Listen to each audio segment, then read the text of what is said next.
নমস্কার, আপনাদের সবাইকে পাপিয়ার হেসেলের সাদর আমন্ত্রণ।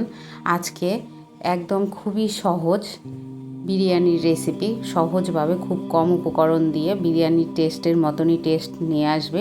এই রকম করে বিরিয়ানি রান্না করা যাবে। তো এই রকম করে আপনারা বিরিয়ানি রান্না করতে পারেন। তো চলুন শুরু করা যাক। প্রথমে এখানে আমি চিকেনটাকে একটু ছোট করে পিস করে নিয়েছি। চিকেনটাকে ধুয়ে পরিষ্কার করে নেবার পর এখানে 4 ভাগের 1 ভাগ লেবুর রস সেটাকে দিয়ে দিলাম, আর দিয়ে দিচ্ছি পরিমাণ মতন লবণ। দিয়ে মাংসটাকে বেশ খানিকক্ষণ মতন রেখে দিতে হবে মাখিয়ে নিয়ে। এরপরে কড়াই আমি একটু বেশি পরিমাণে সর্ষের তেল দিয়ে নিয়েছি। তেলটা গরম হয়ে গেলে আমি এখানে চিকেনের পিসগুলোকে দিয়ে বেশ ভালো করে লালচে করে ভেজে তুলে নিতে হবে। এই রকম করে আপনারা যদি বিরিয়ানি রান্না করেন তবে খেতে তো বিরিয়ানির টেস্টের মতনই লাগবে, কিন্তু বিরিয়ানি মশলা টশলা কিচ্ছু লাগবে না। একদম সহজভাবে এই রকম করে রান্না করে নিতে পারেন, ঝটপট হবে আর খুবই সহজ।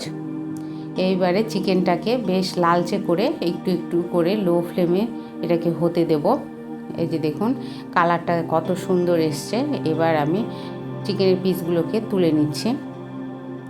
নেবার পরে কড়াইয়ের ভেতরে যে তেল রয়ে গেছিলো তেলের ভেতরে দিয়ে দেবো তেজপাতা, আর তার সঙ্গে 3-4টে শুকনো লঙ্কা ফাটিয়ে দিয়েছি, আর হাফ টিস্পুন সাদা জিরে। দেবার পরে আমি এখানে কিছুটা পরিমাণে পেঁয়াজ এটাকে কুচিয়ে নিয়েছি। এখানে মাঝারি সাইজের 4টের মতন পেঁয়াজ রয়েছে, সেই পেঁয়াজটাকে কুচিয়ে দিয়ে দিলাম।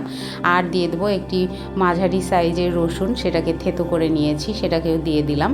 দিয়ে একটুখানি নাড়াচাড়া করে নিয়েই আমি এখানে অ্যাড করে দেব 1 টিস্পুন ধনে গুঁড়ো, 1 টিস্পুন জিরে গুঁড়ো, আর হাফ টিস্পুনের একটুখানি বেশি শুকনো লঙ্কা গুঁড়ো। দিয়ে সামান্য পরিমাণে একটুখানি জল দেব, দিয়ে যাতে মশলাটা পুড়ে না যায়। দিয়ে আমি এটাকে ভালো করে কষিয়ে নিচ্ছি।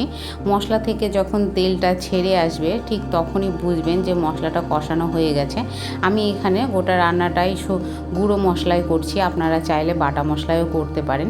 তো এখানে মশলাটাকে একটুখানি কষিয়ে নিয়ে এখানে আমি নিয়েছি গোবিন্দভোগ চালটাকে ধুয়ে পরিষ্কার করে আমি জল ছড়িয়ে রেখে দিয়েছিলাম, সেটাকে দিয়ে দিলাম কড়াইয়ের ভেতরে। দেবার পরে মশলার সঙ্গে এই চালটাকে একটুখানি ভেজে নেব, আর এর মধ্যে দিয়ে দেব পরিমাণ মতন লবণ ও হলুদ। দেবার পর চালটা আর মশলাটাকে মোটামুটি মিনিট 5 থেকে 10 মতন লো ফ্লেমে আস্তে আস্তে ভাজা ভাজা করে নিতে হবে। এই যে দেখুন চালটা একদম ভাজা ভাজা হয়ে গেছে।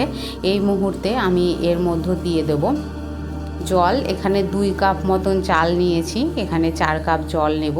জলটাকে আমি অ্যাড করে দিচ্ছি। জলটা অ্যাড করে দিয়েই আমি এখানে চিকেনের যে পিসগুলোকে ভেজে রেখেছিলাম সেগুলোকে দিয়ে দেব।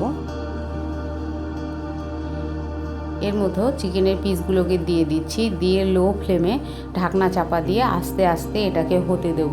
হলেই রেডি হয়ে যাবে আমাদের চিকেন বিরিয়ানি। খুব সহজে আপনারা বাড়িতে এই রকম করে একবার ট্রাই করবেন। কেমন লাগলো অবশ্যই জানাবেন। লাইক করবেন, শেয়ার করবেন বন্ধুবান্ধব আত্মীয়দের মাঝে, আর সাবস্ক্রাইব করে অবশ্যই পাশে থাকবেন।